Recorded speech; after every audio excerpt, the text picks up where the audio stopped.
Assalamualaikum warahmatullahi wabarakatuh. Sahabat share yang Allah cintai, kembali bersama saya Rera Anastasia di program The Best DNA.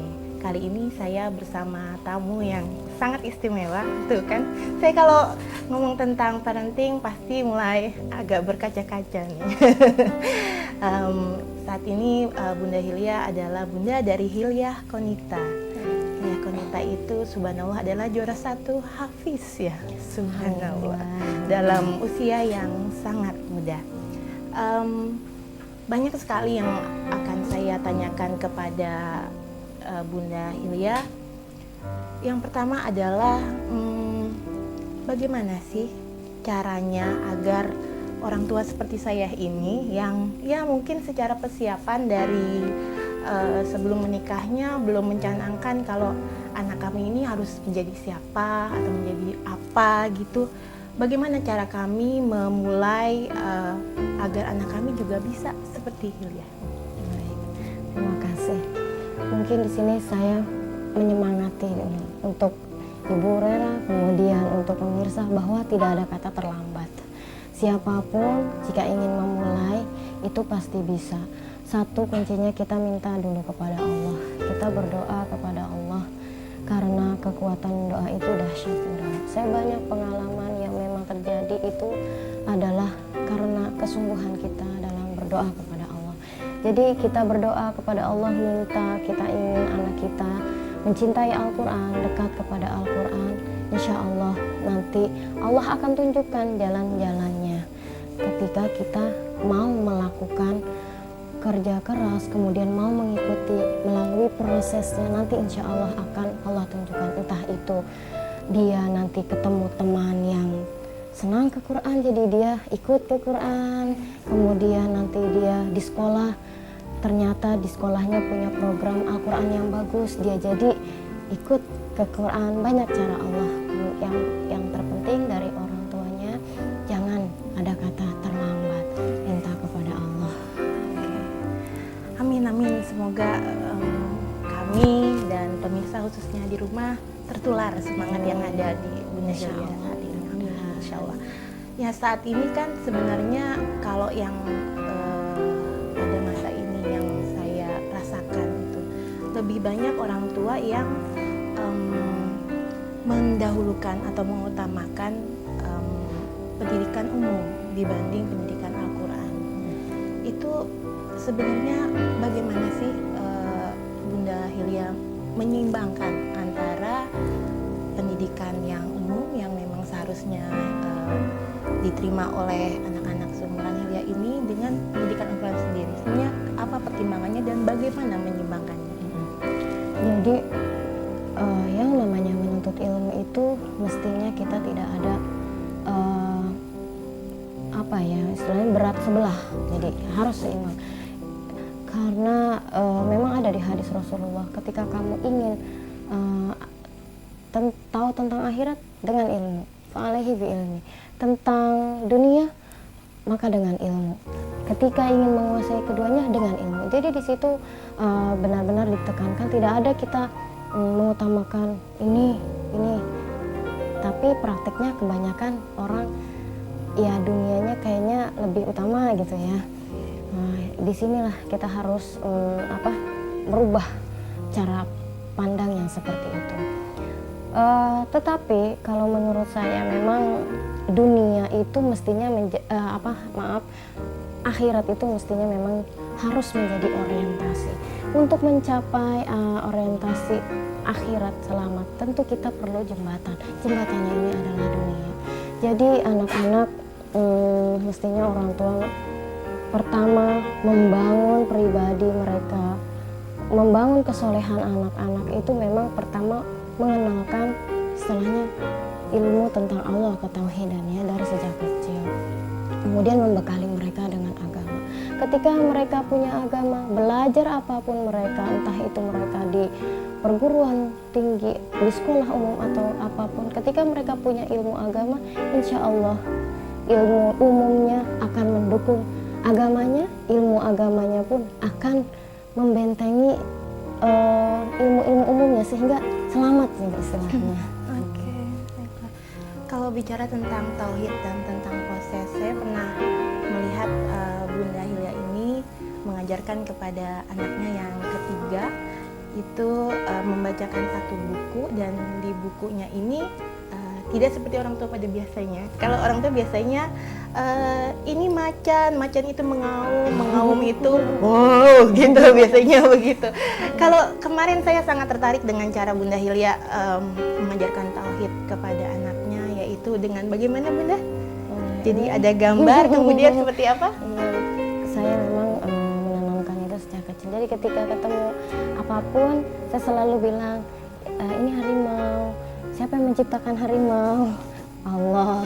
Ketika ketemu pohon, siapa yang menciptakan pohon? Allah. Jadi sambil melatih pengucapan mereka tentang Allah. Jadi karena saya pernah dapat dari guru saya bahwa peneliti hanya dengan mengucapkan Allah saja itu udah punya dampak luar biasa. Jadi saya ingin dari sejak bayi gitu, mereka belum bisa ngomong yang lain-lain tapi bisa melafalkan Allah. Jadi seperti itu. Ayah yang menciptakan siapa? Allah. Mama yang menciptakan siapa? Allah. Seperti itu. Dari situ akan saya kira akan terasa pasti ya dampaknya. Kan kalau sekarang kita sering dengar justru anak-anak misalnya umur 8 atau 10 tahun gitu yang sebenarnya sudah harusnya sebagai muslim sudah mengenal Allah, justru malah bertanya Allah tuh siapa sih Bun gitu. Allah tuh sih malah jadinya terbalik gitu. Jadi memang Bunda Hilya sendiri dari sejak sedini mungkin sejak umur berapa tuh Bunda Hilya? Sejak kita bisa komunikasi ya. Kita komunikasi, kita kenalkan Allah. Jadi kadang ada juga kekhawatiran orang tua. Diajarin tentang Allah nanti suka macam-macam tuh nanyanya anak-anak. Allah di mana sih? Allah gimana sih? Nanti kan kita nggak bisa jawab. Kalau saya berpikiran tidak pernah berprasangka buruk terhadap apapun yang belum terjadi, itu kan berarti sudah berprasangka buruk. Gimana nanti anaknya nanya? Belum tentu kan anaknya nanya atau tidak. Yang penting kita kenalkan saja tentang Allah. Muncul atau tidaknya pertanyaan tentang Allah yang nanti kita bisa menjawab atau tidak, itu kita serahkan saja sama Allah. Tapi saya sampai saat ini, saya mengenalkan Allah dari kecil anak saya sampai saat ini saya belum pernah tuh mendapati anak saya sampai protes bertanya yang pertanyaan yang tidak bisa saya jawab. Karena saya yakin kepada Allah saya berprasangka baik kepada Allah. Saya mengenalkan Allah. Pertanyaan juga yang menimbulkan dalam pikirannya Allah. Kalau Allah tahu saya nggak bisa jawab, pasti juga Allah nggak akan memunculkan pertanyaan itu dalam benak anak saya. Betul, tidak ada hambatan saya mengenalkan, mengajari tauhid ke anak, sampai kan ya tadi yang saya bilang ada orang yang khawatir gitu, takutnya jawabnya nanti salah atau apa gitu. Kita berprasangka baik aja. Bunda Hilya dapat ilmu seperti itu dari mana sih? Apa dari seorang guru kah, atau dari buku kah, atau mondok di mana gitu, di pesantren mana? Itu dari mana inspirasi dan ilmunya sendiri itu dicari? Kalau ilmu seperti itu, kalau mondok sih dulu ya saya sama dengan anak-anak yang lain, yaitu usia SMP, SMA ya, belum terlalu memaknai bagaimana ilmu agama. Itu saya banyak dapat dari ikut kajian-kajian. Saya alhamdulillah ya Allah takdirkan termasuk punya semangat gitu ketika dengar ada kajian di sini. Bismillah, yuk datang. Ada kajian di sini. Memang saya siapkan diri saya. Saya nggak mau terkungkung dalam rumah tangga, kemudian sibuk dengan pekerjaan rumah tangga saya sendiri tanpa saya harus keluar untuk menambah ilmu saya. Saya berpikir saya adalah ibu itu adalah sekolah buat anaknya. Saya harus mentransfer ilmu ke anak. Kalau saya tidak terus menambah ilmu saya, apa yang nanti saya transfer seperti itu. Jadi ketika ada kajian-kajian, saya selalu dimudahkan oleh Allah, ditolong oleh Allah untuk bisa hadir ke kajian satu, kajian lainnya gitu. Di situ banyak saya dapatkan ilmu-ilmu yang memang tidak kita dapat di bangku sekolah. Kemudian saya suka juga baca-baca buku ya tentang pengasuhan anak seperti itu. Alhamdulillah ilmu boleh dari sana sini. Oke.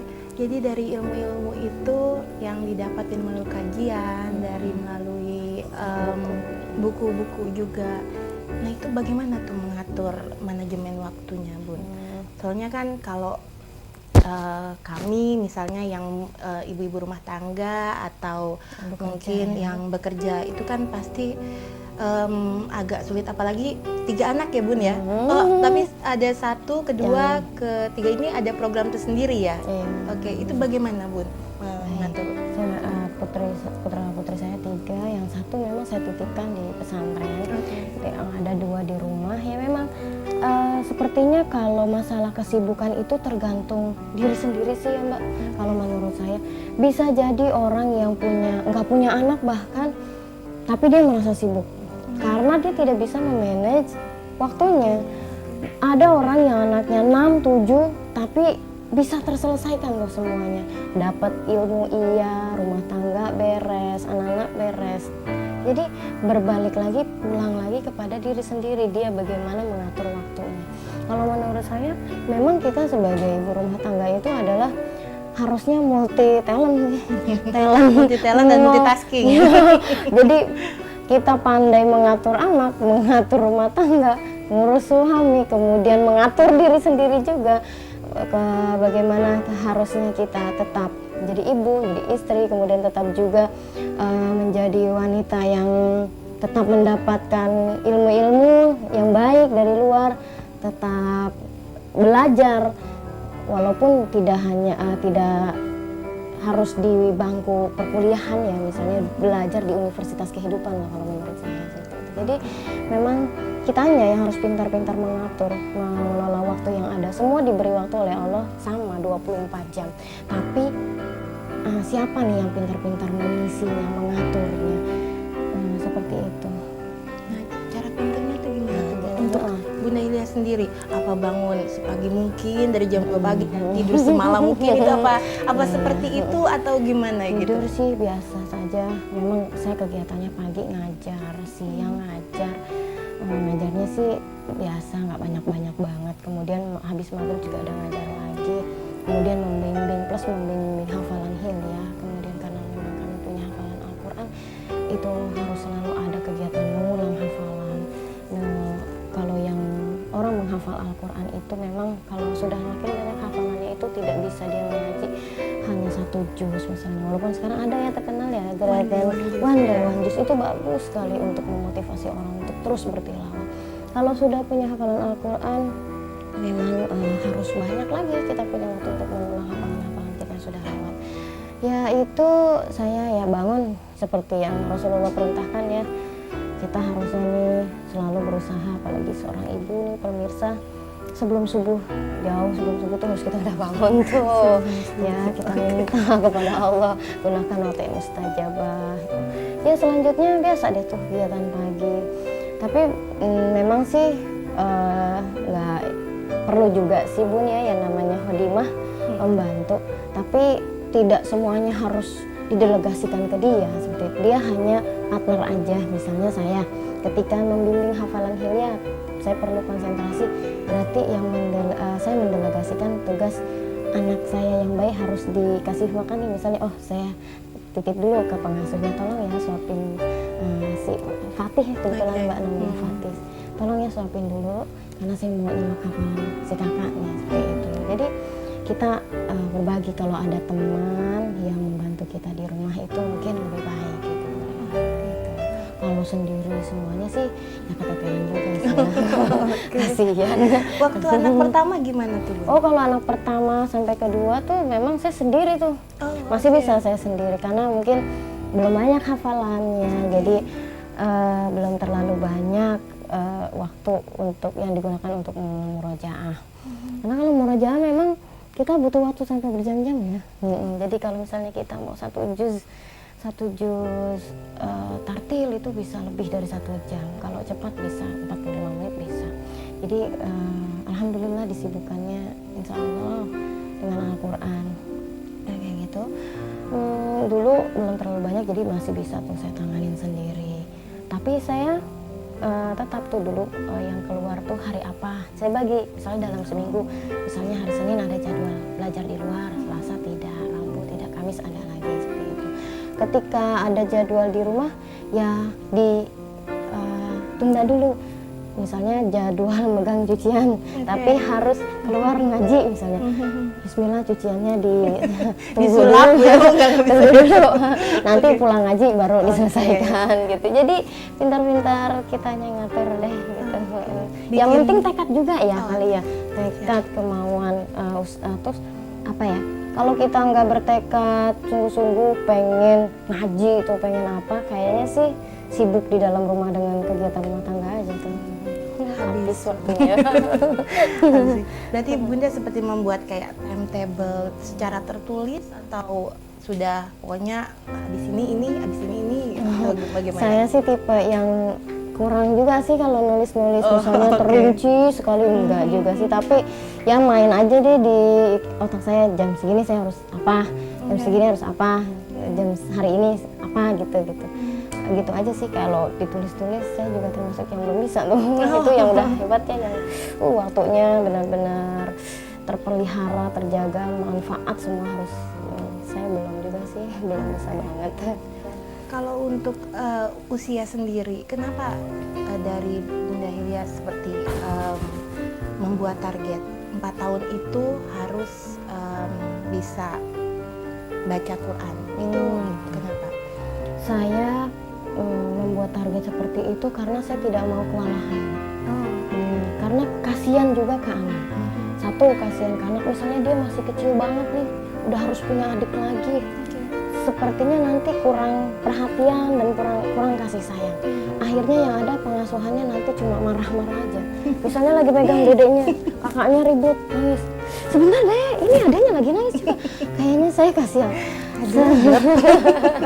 Selain itu juga untuk menjaga diri sendiri juga, karena organ reproduksi kita itu misalnya kita melahirkan itu kan ibaratnya orang awam tuh bilangnya kita turun mesin ya kalau habis melahirkan itu. Jadi kalau saya sayang dengan diri sendiri, kalau terlalu cepat kita hamil melahirkan, kemudian nanti berapa tahun lagi udah hamil lagi melahirkan lagi, kasihan organ-organ reproduksi yang ada dalam diri kita, karena dia perlu istirahat. Setelah 9 bulan dia benar-benar mengalami perubahan yang luar biasa dengan kehamilan dan kelahiran itu. Jadi dia perlu diistirahatkan beberapa tahun untuk kembali mengoptimalkan fungsi-fungsinya.